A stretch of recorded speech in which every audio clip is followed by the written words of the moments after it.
مساء الخير على احلى واجمل متابعين اللي دايما في قلب منورين حبايب قلبي، عاملين ايه؟ النهارده هعمل لكم حبه قوانص وكبد فراخ طعمها تحفه تحفه وحكايه.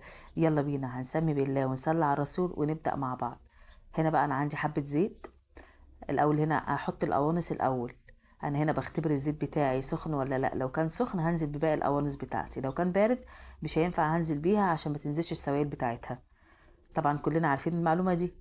تمام تمام كده، انا غسلاهم ومنضفاهم ومقطعاهم ونقعتهم في حبة ملح وحبة خل عشان الزفارة.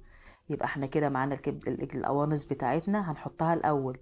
اهم حاجة النقطة دي، لازم تحطي القوانص الاول عشان ما تبقاش نية، وعشان الدهون بتاعتها تنزل كده وتبقى ملعلعة وكده وتبقى زي الفل. هنا بقى كشت معانا ليه؟ كل الدهون اللي في القوانص نزلت. طبعا انا ما بشيلهاش خالص، في ناس كتير بتحب تشيلها. انا ما بحبش اشيلها نهائي، لان انا بحب اصلا الدسم بتاعتها لما بتنزل. يعني الزيت لوحده ما بيديش طعم حلو، اما الدهنه اللي فيها اللي موجوده دي اللي انا بوريها لكم هي اللي بتخلي طعمها تحفه وحكايه. بعد ما بتحط الخضار بتاعها وبعد ما بتتبليها وتظبطيها تعرفي تاكلي بنفس. هنا بقى انا حمرتها كده عشان دي بتاخد وقت على النار، في السوا بتبقى نية غير الكبد ما بتاخدش وقت. يبقى انا هنا حمرتها وبعد كده نزلت بالكبد. الكبد طبعا نفس الكلام، مقطعاها الواحدة على كذا حتة، ما بحطهاش حية مرة واحدة عشان ما تبقاش نية معايا. لا انا قطعتها، بس انا مكبراها شوية عن القوانص عشان هي بتتهرى بسرعة، بتدوب يعني بقى. عبال ما بتحط الخضار بتاعها هتلاقيها اتهرت منك لو انت قطعتيها تقطيع صغير. حبيبتي بقى، ما تستخسريش في اختك حبيبتك اللايك. لو انت بتتفرجي عليا دلوقتي وانت بتبصي كده تدوسي على اللايك كده عشان الفيديو يرتفع. هنا بقى كانوا الاتنين احمروا مع بعض وبقوا زي بعض واستووا زي القشطه. طبعا مش هننزل بالخضار بتاعنا الا لما نتاكد ان هم استووا. اهم حاجه يستووا عشان الخضار بتاعنا ما بياخدش 5 دقايق. البصل الاحمر كلنا عارفين ان البصل الاحمر بتاعنا بيستوي بسرعه، مجرد ما تحطيه على النار خلاص على كده. هنا انا بوريها لكم اللي هي احمرت وادت اللون الجميل اللي احنا شايفينها. دقت طعمها كمان استوت. دقتوا انتوا كمان طعمها ولا لسه؟ هنا كده خلاص بقى نزلت ببصلتين كبار كده محترمين ملزلزين. البصل الاحمر ما بياخدش وقت على النار. لو حتى بصل ابيض ممكن تحطيها قبلها بشويه، اما احنا هنا عندنا البصل الاحمر خلينا متفقين اول ما بنحط بيغمق. انا هنا حطيته بعد ما هي استوت خالص وقبل ما احط الفلفل بتاعي، يعني الفلفل احطه من هنا، البصل حطيته من هنا والليه خلاص انا نزلت بالفلفل بتاعي. هنا بقى فلفل الوان بقى، احمر على اصفر على اخضر، كل اللي عندك حطيه، لان هي بتحب الفلفل جدا. طبعا عندك فلفل حراق صغنطر كده قطعي وحطي تقطيع صغيره واديها.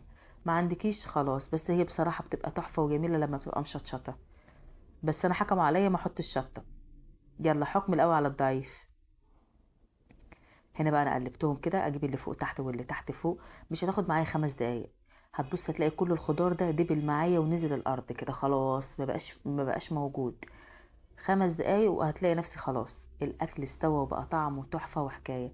حبه رز بقى، حبه مكرونه بالصلصه. انا عن نفسي مكرونه بالصلصه جنبها تبقى حكايه وتحفه، واحلى واجمل غدا. ان شاء الله ان شاء الله هتجربيها وان شاء الله هتعجبك وهتديلي دعوه حلوه. لو وصلت لغايه هنا زي ما بقولك اوعي تنسي تحطي لي اللايك. انا عايزه الفيديو ده يرتفع في كل مكان، وعايزه حبايب قلبي اللي بيسمعوني يا رب يا رب يا رب يا رب يا رب القناه بتاعتي تكبر. ان شاء الله ان شاء الله من بعد ربنا القناه بتاعتي مش هتكبر الا بيكو.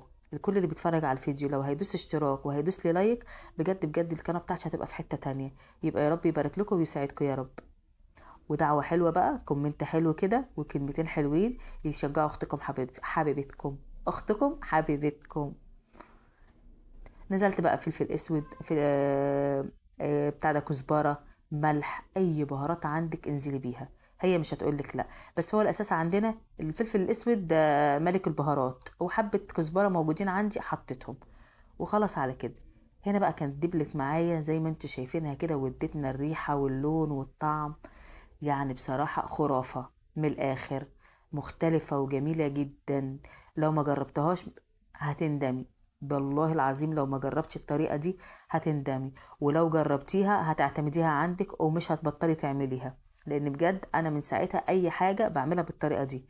صدق، كبدة، يعني حاجات كذا حاجة كذا حاجة بانيه، اللي هو الفراخ اللي هي البانيه بقطعها واعملها شاورما نفس الطريقة.